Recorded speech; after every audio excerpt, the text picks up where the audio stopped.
Este é o podcast Pó Dançar, produzido pelo Instituto Festival de Dança de Joinville, com o objetivo de trazer temáticas e personalidades importantes do mundo da dança. Boas-vindas ao Pó Dançar. Meu nome é Giovana Pérez, eu sou bailarina profissional e comunicadora na dança e também a host do podcast Pó Dançar nessa edição que está super especial.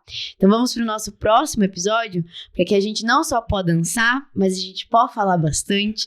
E hoje, gente, a gente vai conversar sobre uma temática muito interessante e legal. A gente vai desbravar, na verdade, a produção cultural dentro do contexto da Ballroom, com ele, que faz já parte da seleção brasileira de hip hop em 2017, representando o país, inclusive internacionalmente, compõe o hall de fundadores da Ballroom no sul do Brasil, além de se envolver como produtor cultural, performer e mais um monte de outras habilidades que a gente vai descobrir nessa conversa. Tio Chu, seja muito bem-vindo. Muito obrigado, é um prazer enorme estar aqui. Já apresentei o Pó Dançar e agora eu tô aqui pra conversar do outro lado da mesa. Exato, né? Que é muito legal de descobrir esse universo que você vem representando uma comunidade. Isso eu acho muito legal.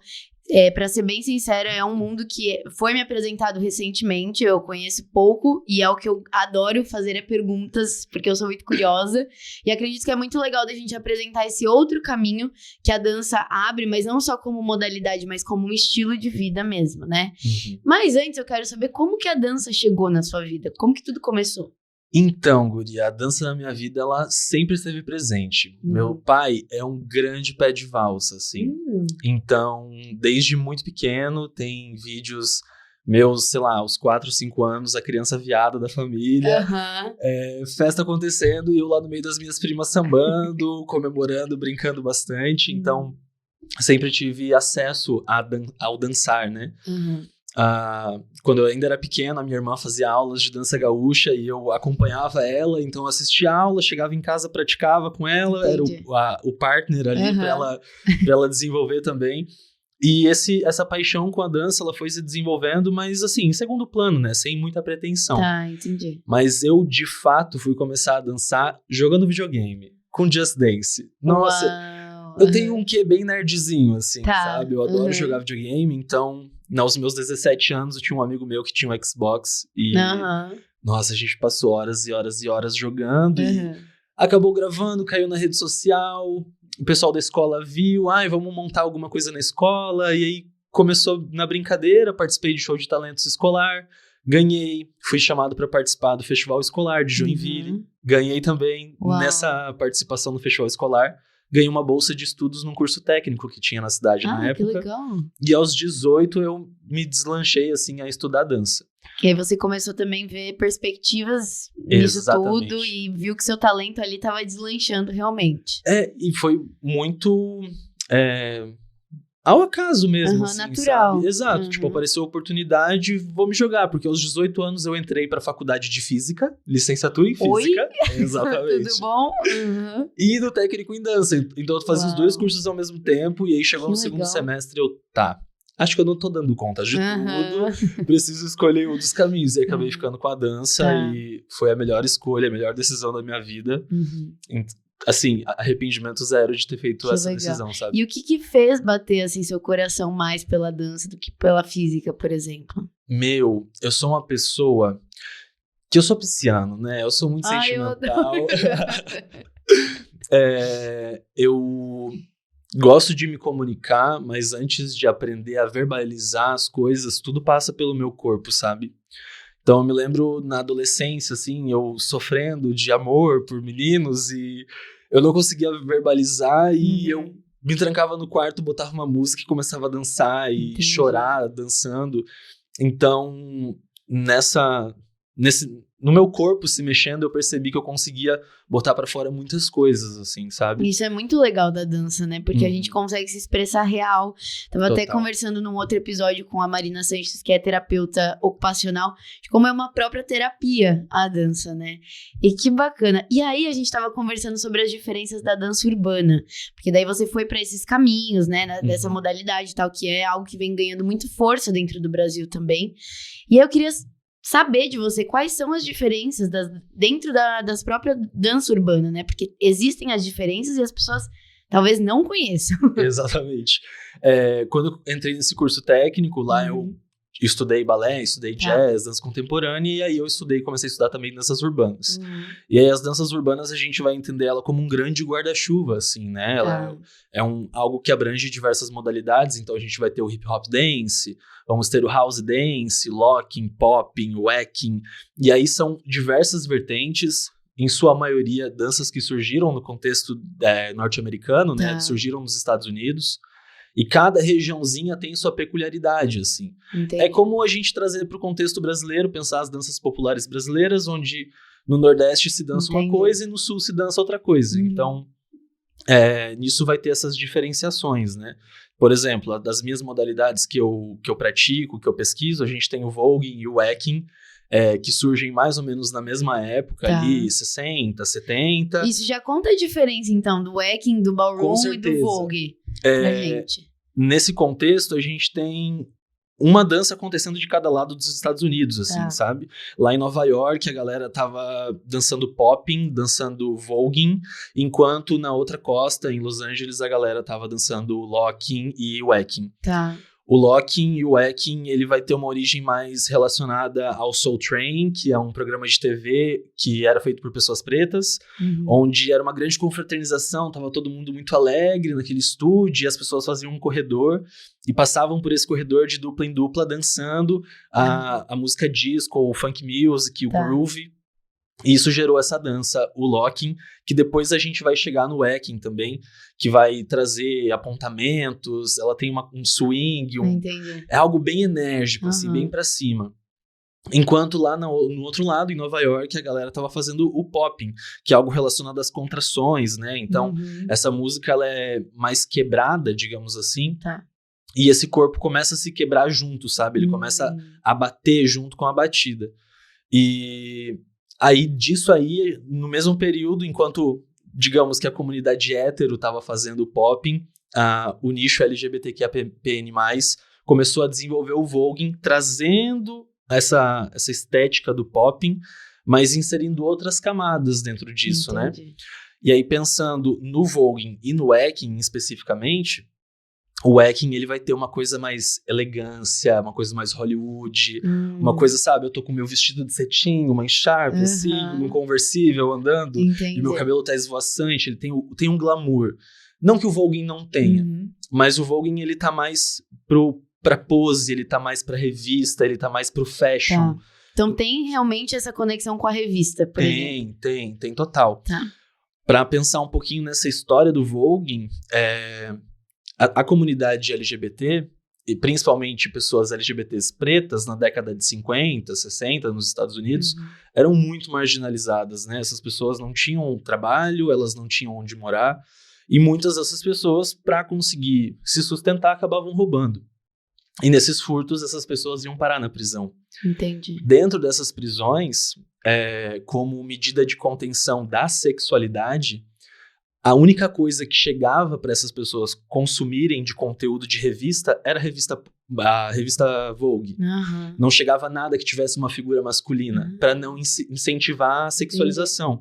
Chegava só a revista Vogue. Então, eu tô aqui preso horas, o que eu vou fazer? Eu vou olhar essa revista e vou começar a copiar essas poses, sabe?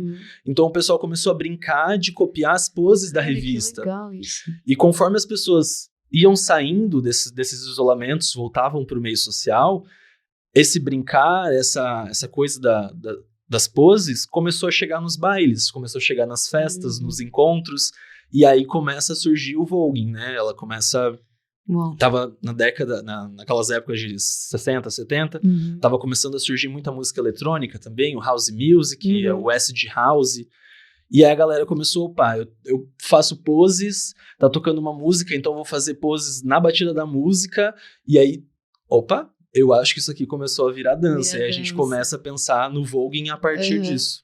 Nossa, muito interessante, porque assim, é um universo que a gente que vem de outras áreas da dança, a gente tem conhecimento de danças urbanas, ponto, né? Mas o tanto é o que você falou, como um guarda-chuva, né? Que tem vários caminhos e várias ramificações. E é muito legal uma história compondo a outra e fazendo dança, no fim das contas. E aí eu queria saber a sua opinião dessa história de danças urbanas é feito na rua. né, a marginalização e tudo mais.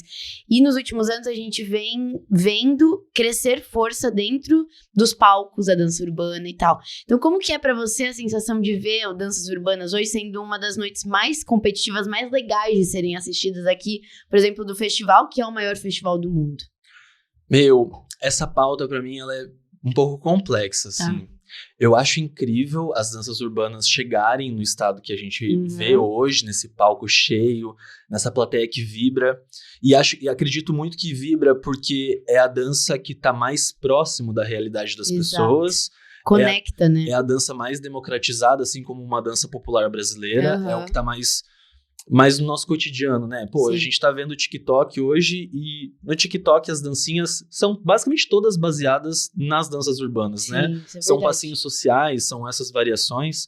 Então, eu acredito que isso acaba fazendo com que se torne algo mais enérgico e o público vibre junto. Tá. Além da questão da própria música, que já é uma música popular também. Sim, isso é verdade. Então, tudo isso acaba trazendo mais pessoas. Mas a sensibilidade dessa pauta, pra mim, ela vem no sentido do respeito às tradições também, né? Porque o voguing, por exemplo, ele surge com pessoas trans. Sabe? Ele surge desse meio, ele surge com pessoas LGBTs, pessoas pretas, pessoas latinas. A primeira ball, que são as festas do voguing, né? São esses encontros onde as pessoas fazem voguing. A ball foi desenvolvida por uma travesti. Entendi. Então, o quanto essas pessoas que estão no palco representando essas modalidades entendem os contextos da onde vem aquela movimentação, né? Sim. Então, se eu tô dançando voguing no palco do Centro Eventos Carl Hansen, será que eu tenho alguma pessoa trans que é minha amiga? Será que eu tenho afeto com uma pessoa transexual? Essa pessoa vai na minha casa e a gente consegue tomar um café, consegue desenvolver uma conversa? Então, nesse sentido, acaba se tornando um pouco problemático, porque acaba tendo um embranquecimento dessas culturas, acaba tendo um apagamento, até uma apropriação cultural mesmo, de pessoas que não sabem o que estão fazendo ali. Estão fazendo, às vezes, não é nem culpa delas. Vou jogar aí também a responsabilidade desses diretores, desses professores, desses coreógrafos. E como a gente também vê em outras modalidades acontecendo, né? Total. As pessoas não têm a menor ideia do significado do que elas estão fazendo. A gente tava conversando muito sobre isso na história da dança, né? No balé clássico, se a gente pegar exemplos assim mais, né, tradicionais e tal, até assim, no balé clássico as pessoas têm um maior conhecimento, entendimento, ou dizem ter, né? Aí você vê uma criança dançando o conjunto de Copélia dos laços lá, mesmo faz ideia de que é o que a Eliana Caminada estava falando, que aqueles laços têm a ver com fertilização, com sexo e etc e tal. Então, saber a origem de tudo é muito importante, né, Gil? Porque senão a essência é deixada para trás e aí esses momentos de aplauso, de protagonismo, né, às vezes acaba tampando o sol com a peneira. É isso. Exatamente. Né? Teve esses dias o Por Falar em Dança, né? Uma programação ali para se dialogar sobre, pensar uma ação bem bacana do festival de dança. Não, completamente. Agradeço muito por essa atividade, esse tipo de atividade ter voltado para a programação. E teve uma fala da Tati Sanches onde ela mencionou o jazz, né? Que o jazz dance também é uma dança que surge, é de matriz africana, esse jazz vernacular, né? Ele tem essa base, esse quadril bem trabalhado. E hoje a gente já tá pegando uma linha de jazz que é muito mais lírica, com muita mais referência de balé clássico. E será que essas pessoas que estão chegando hoje entendem de onde que vieram o jazz também? Assim como as pessoas que chegam hoje nas danças urbanas. Porque eu sou uma pessoa que começou a dançar em 2014. Eu já vim de uma geração que não teve tanto contato com essa história. Eu tive que correr muito atrás para conseguir entender, ter acesso a isso. Tive que pesquisar, tive que sair de Joinville para ter informação, porque eu sou natural daqui. E aqui não tinha. Chegou uma hora que eu percebi que tinha esgotado, sabe? Eu tive que ir para Curitiba estudar, tive que ir para São Paulo estudar, tive que ir para BH para estudar, porque tem que correr atrás, sabe? E a importância do conhecimento, é o que a gente está falando assim, ó, muito nos episódios, a questão de trazer conhecimento não só pro eu artístico, mas pra dança como um todo. Porque quando a gente quer valorização da dança, a gente precisa, então, nos valorizar. E o valor vem através do conhecimento, vem através da troca, né? Então, é muito importante saber o que está fazendo pra dar significado, nome às coisas, né? Total. Senão, acaba se perdendo e com o passar do tempo, e aí? A história da dança que ficou no passado, de tudo isso que a gente tem documentado até agora, e daqui pra frente? O que vai ser se a gente só faz no achismo, né? E aí eu queria que você explicasse também o movimento queer, que é um movimento que está crescendo muito e tem relação com todas essas danças urbanas que a gente falou, certo? Então, eu vou trazer essa tua pergunta para dentro do contexto da ballroom, que é onde eu consigo falar com um pouco mais de propriedade, assim, né? Como a ballroom surge com pessoas trans, toda essa movimentação dessa cultura, ela vem para enaltecer essas existências mesmo, né? Fugiu. Eu acho que a questão do movimento queer, eu tenho muitas dúvidas sobre, porque hoje em dia a gente tem sigla para muitas coisas, né? E aí isso que fica, tipo, o que é o movimento queer, o que são as outras siglas que vão surgindo, o que isso tem a ver com o contexto da ballroom, e se vem de algum outro lugar, enfim, explica o que dá pra conectar aí de tudo isso. Vou trazer um recorte de uma fala de uma amiga minha travesti, Tá. que ela questiona o movimento queer. Ela, quanto pessoa trans, não gosta muito desse termo. Tá. Eu, Jill, não vejo problema nele, me vejo dentro desse espectro, não me vejo dentro de uma normatividade de gênero também, não me vejo como um homem cis, não me representa, acredito que esse padrão social de comportamento masculino, onde vai ser agressivo, a gente tem todo esse consenso social do que não me vejo dentro disso. Porém, ela acredita que essa teoria queer é uma teoria branca, de pessoas brancas, de pessoas elitizadas, que querem romper com algumas coisas, mas não conseguem entender muito bem alguns parâmetros de ancestralidade, enfim. Quando a gente vai falar na sigla como um todo, a gente tem ali as pessoas lésbicas, as pessoas bissexuais, as pessoas gays, as pessoas... Na sigla T, a gente tem tanto transexuais quanto travestis, porque nós temos... Dentro disso, pessoas transmasculinas, transfemininas e travestis. Existem pessoas que... mulheres que transicionaram, no caso, né, figuras femininas, vou trabalhar dessa forma, que não se veem como mulheres trans. Elas não se identificam como uma mulher. Elas acreditam que são uma outra expressão de gênero, que é a travesti. Que é algo que é muito brasileiro, inclusive. Porque tu vai para os Estados Unidos, não existe nenhum termo que seja travesti lá. Que é... Vou até, talvez, trabalhar aqui uma fala que algumas pessoas possam não entender muito bem, mas que tem uma leve referência com a não binariedade, né? Porque quando a gente fala do código binário, do masculino e do feminino, a gente entende muito bem o que é masculino e o que é feminino. E quando a gente vai para não binariedade, quando a gente vai para o termo de travesti, a gente começa a romper um pouco disso, né? Essa pessoa que pode ter uma expressão de gênero muito feminina, nem sempre ela vai ser completamente feminina. Ela vai ter um pouco de uma expressão masculina, brincar com o estereótipo mesmo. Ela vai usar calça, sabe? Assim como uma figura masculina trans pode usar uma saia. E tá tudo certo com isso, sabe? Então, o LGBTQIAPN+, acaba trazendo tudo isso. Acredito que essa sigla ainda seja muito complexa na questão social, por trabalhar identidade de gênero e sexualidade de forma paralela.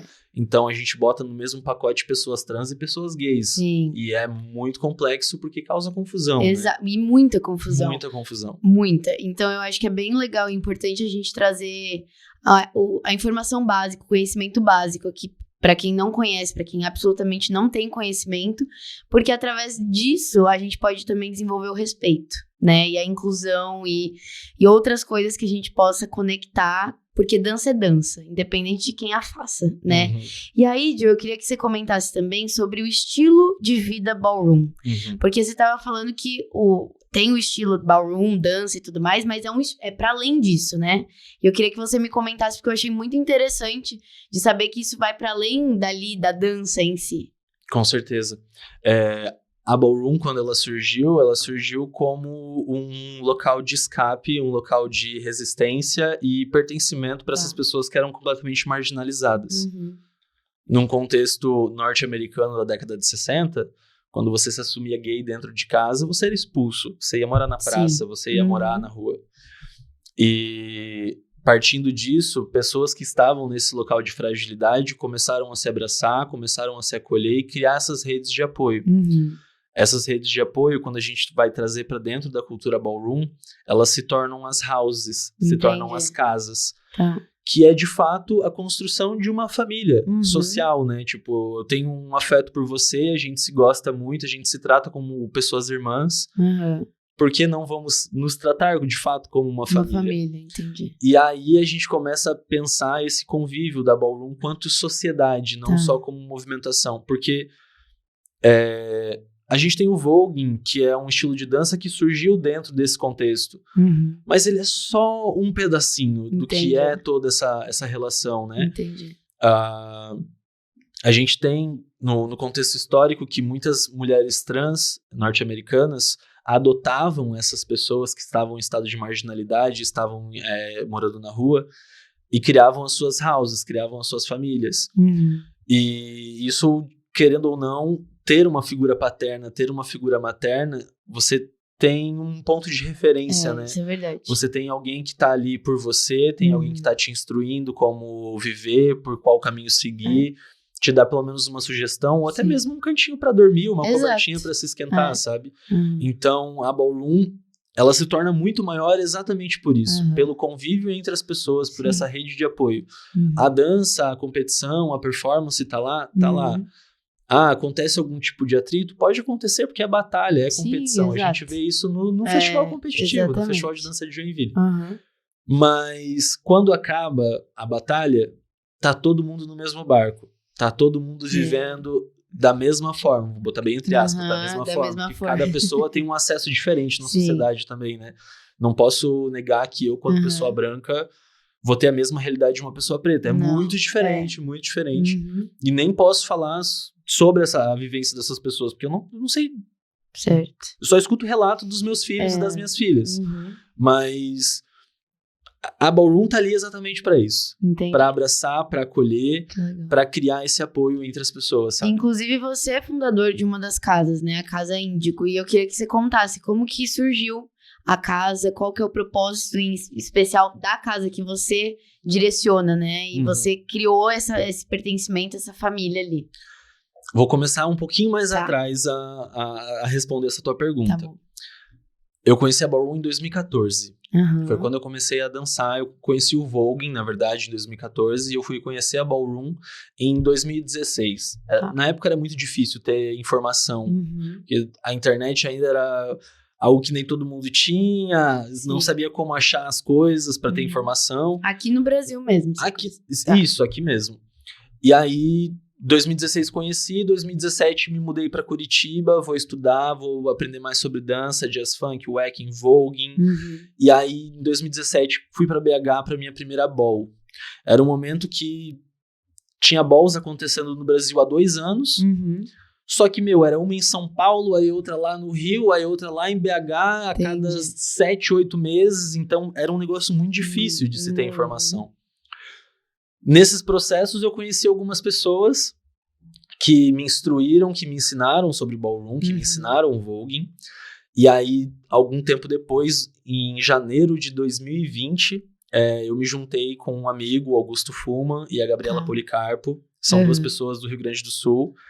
E nós decidimos abrir uma house, que era a House of Arpia, que foi a primeira house existente no contexto do Rio Grande do Sul, e também a primeira house a ter um polo no Paraná como um todo, né? Entendi. Em Santa Catarina já existia a Casa das Feiticeiras, a antiga House of Sorcerers, então a gente já tinha pessoas que estavam entendendo um pouco de ballroom por aqui, mas ainda era muito difícil de conseguir ter essas relações mesmo.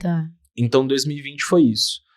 Entrei dentro das casas, a gente tem meio que níveis hierárquicos, assim. A ballroom, ela é muito hierárquica. Então, conforme você faz coisas pela comunidade, conforme você se entrega por aquilo ali, você acolhe pessoas, você vai subindo e você vai conquistando títulos, você se torna uma pessoa que é estrela na cena, você se torna uma pessoa que é lendária, uma pessoa que é icônica, conforme as pessoas vão te conhecendo na tua cena, né? Tipo, a nível nacional, enfim. E aí, quando nós criamos a House, o Augusto era pai, a Gabi era mãe, e eu entrei como príncipe, que é como se fosse um dos filhos mais velhos, assim. E nós nos separamos, assim. A Gabi ficou em Porto Alegre, o Augusto foi pra São Paulo, e eu fiquei em Joinville. E a gente, vamos começar a conhecer pessoas, vamos começar a disseminar a cultura ballroom, falar desse acolhimento, falar desse amor entre as pessoas, falar do voguing, da representação, desse empoderamento também, né? Porque a ballroom, ela acolhe, mas ela também te permite se conhecer, né? Eu me entendi quanto pessoa não binária, assim, como uma pessoa que tem um gênero mais fluido dentro da ballroom. Entendi. Que eu percebi que eu não precisava ser aquilo ali quadradinho. Então, pô, eu quero falar isso pras pessoas também, né? Eu quero disseminar. E se não tivesse essas pessoas que querem disseminar, o que seria, né? Exatamente, exatamente. E aí, comecei a conhecer pessoas aqui em Joinville, chamei algumas pessoas pra House of Arpia, nós conseguimos juntar ali 4 pessoas que estavam nessa house, e aí chegou um momento da pandemia. E no momento da pandemia, uma amiga minha, que morava em São Paulo na época, voltou para Joinville e nós começamos a ter uma relação muito mais próxima. Era uma pessoa que já morava em Joinville, que eu tinha falado da ballroom para ela lá em 2016. E quando ela voltou, ela já tinha sido adotada por uma house em São Paulo. Então a gente começou a trocar muita figurinha, assim.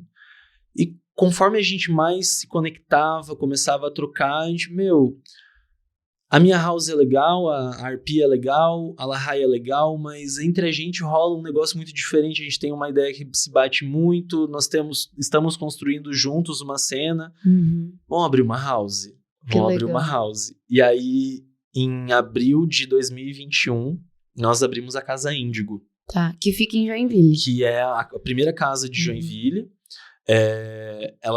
A gente pensou na Casa Índigo como as crianças índigos, né? Tem toda essa questão da espiritualidade, da cor azul, e que as crianças índigos são crianças que vêm para a Terra para curar feridas, são crianças que vêm para a Terra que são diferentes daquele contexto que estão inseridas também. Então, pensando nesse cenário joinvilense, nessa cidade muito conservadora, muito rígida, muito tradicional, nós, quanto pessoas ballroom dentro desse lugar, nós somos pessoas índigos, sabe? Que legal. Então, o nome da house veio a partir disso e hoje estamos aí com 20 e poucos membros espalhados por Santa Catarina. Estamos em 2 cidades aqui, Joinville e Florianópolis. E temos também um grande polo em Curitiba. Nossa, uau! De pensar que vocês estão quebrando paradigmas, realmente, assim. Exatamente. Porque há 7 anos, quando eu morava em Joinville, não se via isso. Nada. Não mesmo, assim. Não mesmo. E eu queria saber se essa experiência toda, ballroom, tem uma diferença muito grande no Brasil e fora do país? Nossa, total. A ballroom, quando ela chega no local, ela vai se adaptar àquele contexto ali, né? Então, por exemplo, o diálogo de gênero no Brasil é muito diferente do diálogo de gênero norte-americano. Como eu comentei, travesti é um termo brasileiro. Brasileiro, entendi. Então, quando a cena chega aqui, a cena vai se adaptar às travestis, que lá não eram aceitas, lá não existia isso. Não só na questão de gênero, mas até nas expressões de dança e performance dentro desses encontros, né? Que a ballroom é a cultura, é esse estilo de vida, é essa sociedade. Essa sociedade realiza encontros, realiza suas celebrações e suas festas, que são as balls. Dentro das balls, ela funciona como um concurso, nós vamos ter categorias competitivas. E essas categorias, quando o rolê chega no Brasil, vão ser afetadas também pelo contexto brasileiro. Então, numa ball na gringa, a gente não vai ter a categoria samba no pé, que tem no Brasil. Entendi. A gente não vai ter a categoria joga raba, como tem no Brasil. Que são categorias que você vai sambar, categorias que você vai dançar funk, categoria de passinho, de mega funk, megão. Então, toda essa cultura, quando chega, ela é adaptada dentro desse contexto. O diálogo da não binariedade é algo muito brasileiro também. Entendi. Eu sei que hoje nos Estados Unidos a gente tem um termo que é pessoas não conformistas de gênero, GNC, Gender Non-Conforming, alguma coisa assim. Existem balls que trazem essa categoria, mas que no Brasil é algo que acontece há muito tempo já, de pensar esses recortes, né? Nessas competições, a gente tem categoria que são só para mulheres trans, só para homens trans, só para homens cis gays, só para pessoas não binárias, exatamente para trazer essa representatividade e enaltecer esses corpos, essas corpas, né? Então é tudo muito recortadinho. Tem espaço para todo mundo? Tem espaço para todo mundo. Vai ter categoria que a gente vai chamar de OTA, Open to All, aberta para todos. Tá. Mas vai ter algumas que são muito nichadas exatamente para trabalhar esses recortes e essas representações que são muito importantes em cada região, sabe? Entendi. E pelo fato de ainda assim a grande maioria das pessoas desse universo ballroom serem trans, é um fator excludente que você enxerga assim e fala, caramba, por conta disso não acontece várias outras coisas? Essa pergunta é bem complicada, porque sim. Sim, porque tem pessoas que não querem contratar a ballroom por transfobia delas. Entendi. Sabe, eu quanto pessoa que produz ball em Joinville, nós já tivemos algumas experiências de pessoas que, quando nós apresentamos o projeto, não, tá tudo certo, tá tudo legal, tudo maravilhoso, vamos encher o local. A pessoa... Na primeira reunião tá super motivada, super comprou ideia. Na segunda reunião já tá um pouco com o pé atrás, já tá meio assim, meio desacordando algumas coisas. No dia do evento já é outra coisa. Parece que a gente nunca teve uma reunião, parece que a gente nunca alinhou. As pessoas sofrem transfobia ao entrar no local. Na hora de fazer a comanda, a pessoa já... a gente já mata o próprio público ali, sabe? O que você acredita que de repente falta pra essas pessoas? O mínimo é o respeito. Eu não consigo às vezes entender, sabe? Como que poderia alcançar essas pessoas de uma forma que elas ao mínimo respeitassem. Sei lá, tem alguma coisa que hoje você enxerga que você fala assim, nossa, poderia ter talvez mais informação sobre esse universo? Ou eu não sei, eu queria realmente escutar de você o que você pensa disso. É bem complexo, assim, porque a informação já tá aí. Então. Hoje tá com a internet, é impossível a pessoa não ter contato ou não ter lido alguma coisa alguma vez na vida, né? Exatamente. Eu acredito que seja muito ainda uma construção muito engessada de um preconceito muito antigo. Porque pessoas trans hoje, em 2023, já têm muita dificuldade de se inserir no mercado de trabalho, por exemplo. Né? Existem empresas e pessoas que pensam nessas contrapartidas de inclusão e vagas específicas para pessoas trans, mas existem diversos lugares que não estão nem um pouco preocupados com isso, e essa falta de preocupação acaba levando à prostituição, acaba levando à marginalização, ao tráfico de drogas. Existem uma série de consequências que essa falta de consciência social como um todo vai acabar repercutindo e até mesmo perpetuando alguns preconceitos, né? Exato. Porque já vi muito, tem uma filha da Casa Índigo, que é uma menina trans, uma pessoa super nova, com seus 19 anos, que se descobriu trans ainda na adolescência e que já começou a hormonização muito cedo e que possui uma passabilidade bem grande. Quando a gente vai falar de pessoas trans, tem esse termo que passa, que tá ali latente, que é a passabilidade, que é o quanto você passa por aquilo que você deseja, bem entre aspas, ser, né? Então, uma menina trans, quando ela parece uma menina cis, ela é passável. E ela já, diversas vezes, foi questionada de fazer programa. É uma pessoa que estuda, é uma pessoa que tem um trabalho formal, e ainda bem que conseguiu um trabalho formal, mas que ainda sofre esse tipo de coisa. Ainda vem um monte de homem mandar mensagem pra ela na rede social. Pessoas que não mandam nem oi, já mandam fotos eróticas. É um negócio absurdíssimo, assim, absurdíssimo, sabe? E essa perpetuação desse preconceito completamente enraizado, né? Mas quem sabe, né, as pessoas, a gente tá plantando sementinhas aqui hoje, por exemplo, através de um canal de comunicação e assim, sucessivamente. É o que eu realmente espero. Porque é um universo que tem que ser, não desbravado dentro do universo de vocês, já é muito desbravado. Mas isso pra sociedade em si, assim, pra trazer isso como qualquer outra comunidade, né? Enfim. E aí eu queria te perguntar também, Gil, essa questão da produção cultural no Ballroom. Desafiador. Desafiador. Bastante. Uhum.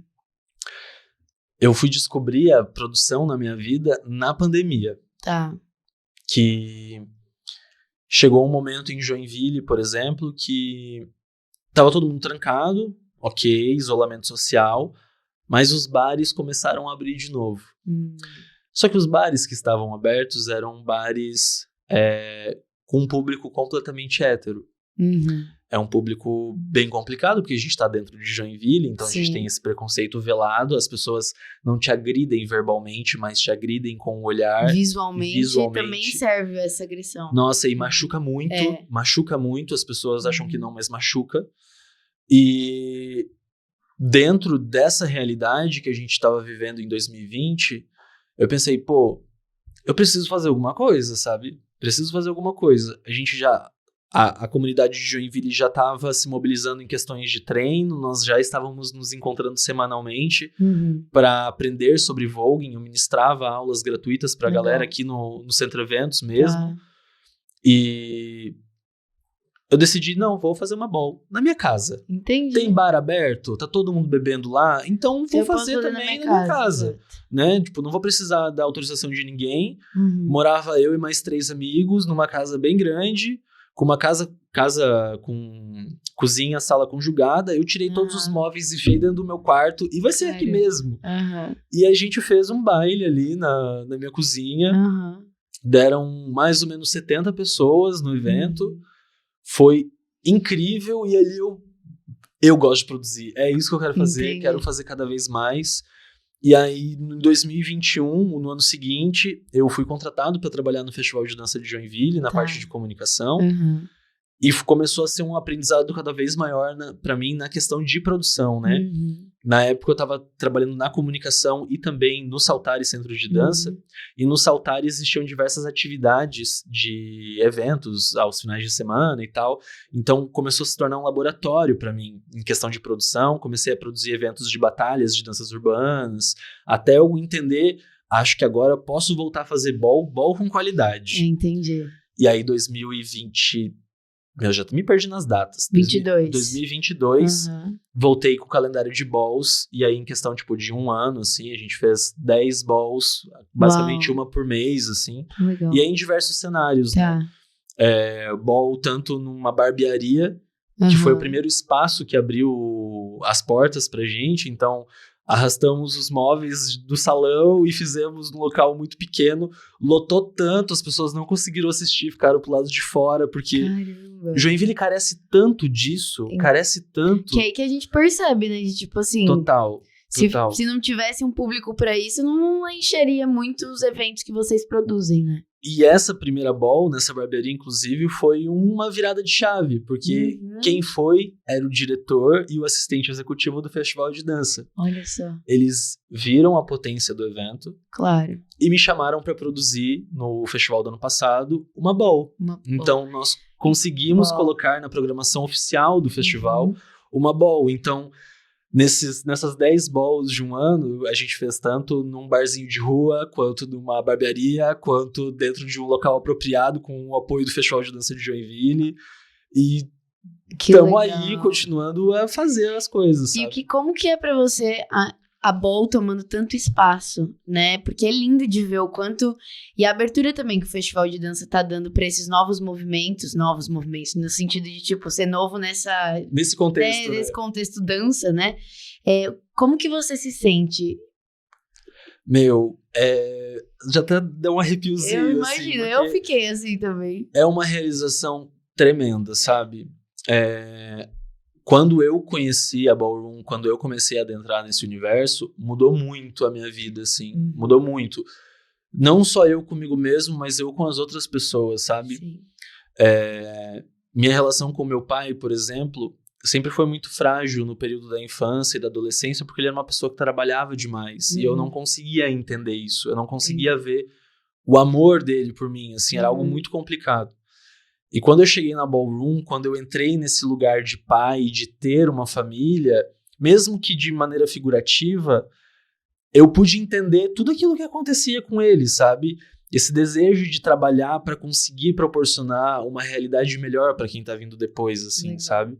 Então acaba sendo uma realização muito pessoal também, mas também do coletivo, né? De conseguir ver que tá atingindo tantas vidas, tantas pessoas que estão se transformando dentro desse universo, tantas pessoas que eu vi transicionarem, por exemplo, até mesmo dentro disso, sabe? Pessoas que na época que eu conheci eram meninos muito coagidos e muito frágeis e que hoje se veem no local de uma pessoa trans, que estão trabalhando, que estão estudando, se profissionalizando e correndo muito atrás daquilo que tanto desejam, sabe? Que é se tornar uma grande artista, uma grande performer.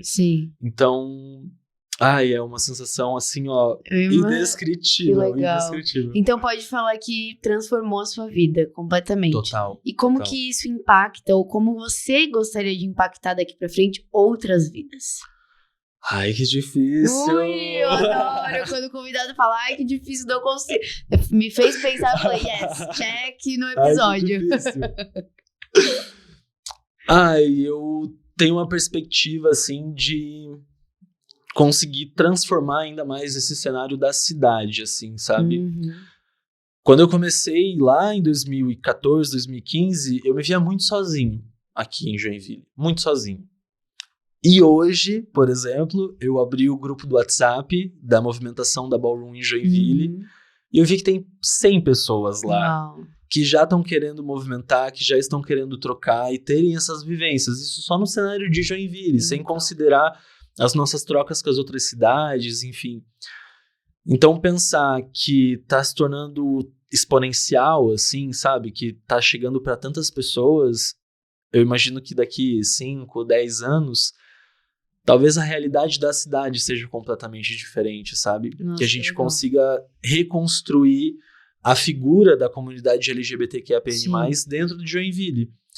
Porque eu, aos meus 18 anos, eu vi uma movimentação desse recorte social aqui na cidade e eu vi ela morrer. Entendi. Eu vi o apagamento acontecer. Então, tô aqui com mais várias pessoas para lutar pelo reavivamento disso, né? E pelo que tem acontecido, eu acredito que ninguém vai deixar morrer mais. Porque chegou para tantas pessoas, tá mudando tanta gente que só tende a crescer. Só tende a crescer, assim. Que legal. Nossa, uau. Eu adorei conhecer muito mais esse universo. Acho que a informação é o que a gente tem à disposição, mas quando fica assim no bate-papo, é tão mais legal conhecer também, né? E aí, pra finalizar, eu quero fazer um bate-bola com você. O bate-bola é assim, ó, eu vou te dar uma palavra e você me devolve outra, pra ser uma coisa bem papum.